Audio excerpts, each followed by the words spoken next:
Bonjour à tous, je vous propose aujourd'hui l'exercice numéro 1 du brevet des collèges de métropole de septembre 2016. Petit exercice avec deux questions indépendantes. Une première sur de la lecture graphique, avec une hauteur d'eau dans un port, et en deux, une utilisation de formules. Donc à tout de suite pour le corriger. Alors nous voici donc pour le corriger. Alors première partie du sujet, donc une lecture graphique. Donc on vous donne ici la hauteur d'eau dans un port, le port de Brest, le 26 octobre 2015. Et on vous demande, sans justification, eh bien, ça veut dire que sur votre feuille, eh bien, vous n'avez juste qu'à écrire le résultat. Alors nous, on va détailler un peu. Hein. Quelle était la hauteur d'eau à 6 heures dans le port de Brest? Donc premièrement, on va essayer un petit peu de regarder ce dessin. Donc les heures ici sont horizontales et les hauteurs en verticale. Donc les heures, ce sont les abscisses et les hauteurs, les ordonnées. À 6 heures, donc vous êtes ici. Donc vous allez chercher ici, donc en traçant la verticale, évidemment, vous arrivez ici, à cet endroit-là. Ce qui correspond après, eh bien vous envoyez ça sur l'horizontale et vous arrivez donc ici à une hauteur de 5 mètres, puisque l'unité est en mètres. Donc ici, la question, la hauteur était environ de 5 mètres. Donc 5 mètres. Voilà, vous voyez, très simple. Donc on trouve 6 heures.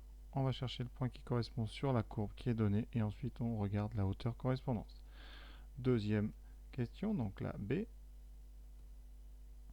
Entre 10 heures et 22 heures, pendant combien de temps la hauteur d'eau a-t-elle été supérieure à 3 mètres? Donc on est entre 10 heures et 22 heures. Donc on va déjà trouver 10 heures et 22 heures. Donc ici, 10 heures c'est là, 22 heures c'est ici. Donc on ne s'intéresse déjà qu'à cette zone. Alors, question pas si simple que ça. Donc la seule partie de la courbe qui nous intéresse, c'est donc toute la partie qui est située entre ces deux points que je surligne ici en rouge. Voilà, jusqu'à 22 heures. C'est-à-dire ici. Tout ce qui est en dehors de ça ne nous intéresse pas du tout. Alors dans cette zone-là, eh bien nous, on veut savoir pendant combien de temps on a été à plus de 3 mètres de haut. Donc je vais mettre ça en vert, 3 mètres de haut. Voilà, c'est 3 mètres, c'est ici. Donc le trait correspond sur toute la hauteur à ça. Ça correspond donc à 3 mètres. Donc tout ce qui est au-dessus, ça veut dire que l'eau était au plus haut de 3 mètres et en dessous, évidemment, inférieur à 3 mètres. Donc toute la zone, toute la courbe qui nous intéresse, c'est donc toute la partie qui est au-dessus de cette ligne verte.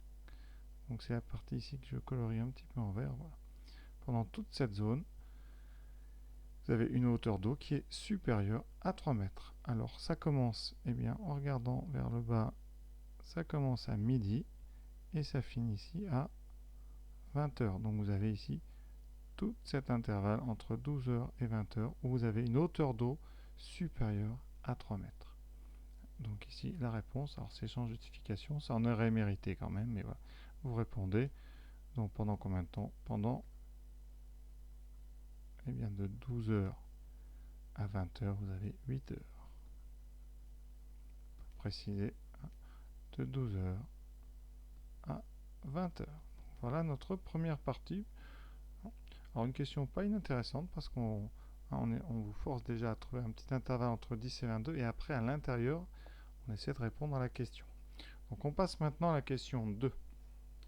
Alors la question 2, vous avez une formule qu'on vous donne qui nous donne le coefficient de marée. Alors ça doit être donc H, alors H c'est la hauteur d'eau, moins N avec un petit indice N0 qui est 4,2 à Brest, divisé par U qui est donc égal à 3,1 multiplié par 100.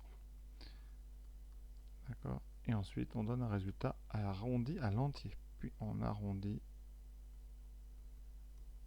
à l'entier le plus proche.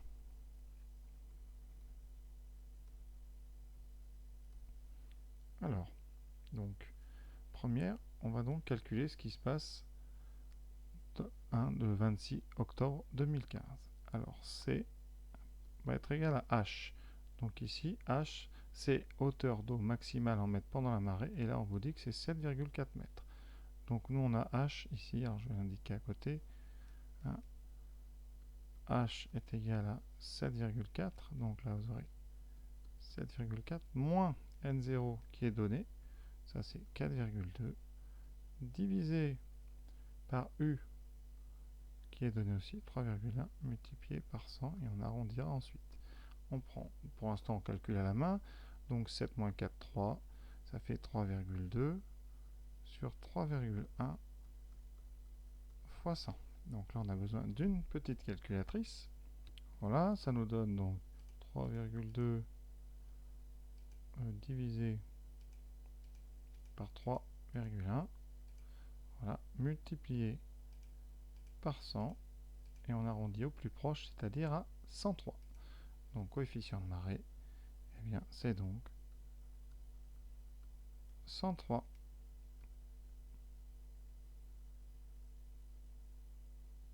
Voilà, ce premier exercice terminé, rien de très difficile hein, finalement. Voilà, à très bientôt.